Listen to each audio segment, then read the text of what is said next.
Why should we accept the constitution made by the Constituent Assembly more than 60 years ago?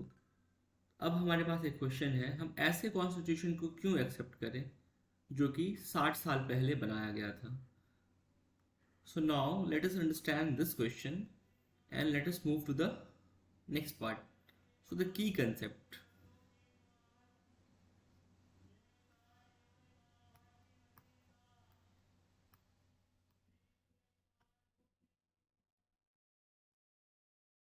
Hello बच्चों, let us see this question. Why should we accept the constitution made by the Constituent Assembly more than 60 years ago?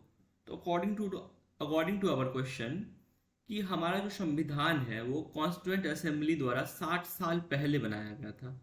और ये जो 60 साल का समय होता है बहुत ही लंबा समय होता है. उसके बाद भी हम इस कॉन्स्टिट्यूशन को क्यों एक्सेप्ट करें जो कि 60 साल पुराना है, 60 साल पहले बनाया गया है. तो let us now we'll try to find the answer to this question. So first of all, let us see the key concept behind this question. So the key concept is constitution.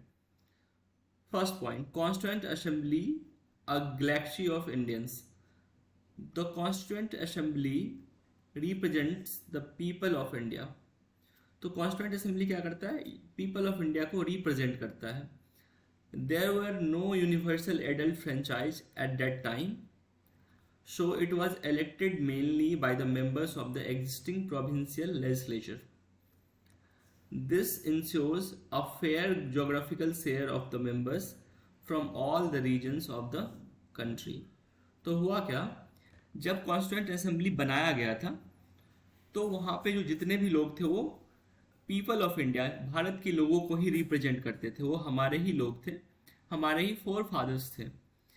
उस time पे क्या हुआ था, there were no universal adult franchise. मतलब वहाँ पे universal adult franchise उस time पे नहीं था. मतलब इसका मतलब ये है कि उस टाइम पे जितने भी एडल्ट लोग थे सभी को वोटिंग के राइट्स नहीं थे, लेकिन फिर भी उसमें जितने भी मेंबर्स थे वो प्रोविंशियल इलेक्शन से इलेक्टेड मेंबर थे और वो प्रोविंशियल लेजिस्लेचर्स थे.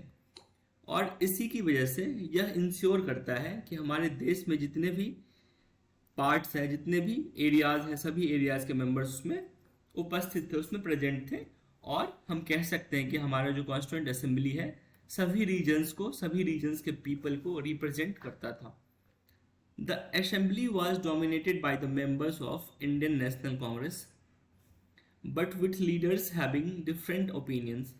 तो पहले क्या था कि वो जो असेंबली थी हमारी कॉन्स्टिट्यूएंट असेंबली, उसमें प्रोमिनेंटली इंडियन नेशनल कांग्रेस के ही मेंबर थे. बट इसका मतलब ये नहीं है कि इंडियन नेशनल कांग्रेस के जो मेंबर्स थे वो एक ही व्यू को रखते थे. All the leaders have their own different opinions which surely helped to cater the constitution of this country. In social terms too, members from different languages, caste, class, religion and occupation. और socially भी हम देखें तो वहाँ पे जितने भी members थे सभी की कास्ट अलग थी, सभी अलग अलग क्लास को बिलोंग करते थे, अलग अलग रिलीजन को बिलोंग करते थे, उनकी लैंग्वेजेस अलग थी और उनका ऑक्यूपेशन अलग था. तो इस बात के आधार पर हम यह कह सकते हैं कि हमारा जो कॉन्स्टिट्यूएंट असेंबली था it was a Galaxy of Indians. वहाँ पे इंडिया के अलग अलग पार्ट के अलग अलग लोग जो थे इस कॉन्स्टिट्यूएंट असेंबली में थे और उन्होंने अपना कॉन्ट्रीब्यूशन दिया, अपने एरिया के लोगों को, अपने क्षेत्र के लोगों को रिप्रेजेंट किया. Now let us see the second point, elected members. The drafting of the document called the constitution was done by an assembly of elected members called constituent assembly. अब आप ऑलरेडी जानते हैं कि यहाँ पे जितने भी मेंबर्स थे वो क्या थे, इलेक्टेड मेंबर्स थे. Now let us see the working pattern of the assembly. Assembly काम कैसे करता था?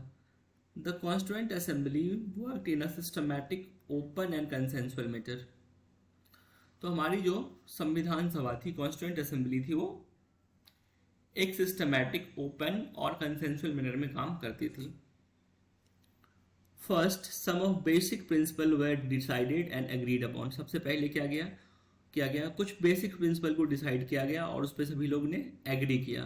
Then a drafting committee chaired by doctor B R Ambedkar prepared a draft constitution for discussion. उसके बाद क्या हुआ, एक ड्राफ्टिंग कमेटी बनी जिसके कि चेयरमैन थे डॉक्टर BR अम्बेडकर, और उन्होंने कॉन्स्टिट्यूशन का एक ड्राफ्ट बनाया। Several rounds of thorough discussion took place on the draft constitution, clause by clause। और फिर क्या हुआ, उस ड्राफ्ट कॉन्स्टिट्यूशन पे बहुत सारे several rounds of debates and discussions हुए, और देन फाइनली जाके उस ड्राफ्ट को 26 नवंबर 1949 को अडॉप्ट किया गया और 26 जनवरी 1950 को उसको लागू कर दिया गया। तो इन सभी बातों को हम देख कर कह सकते हैं कि हमारा कॉन्स्टिट्यूशन जो है भले ही 60 साल पुराना हो, लेकिन अभी भी उसकी रेलेवेंस जो है उतनी ही है जितनी पहले हुआ करती थी। I hope you understood this well. Thank you, all the best.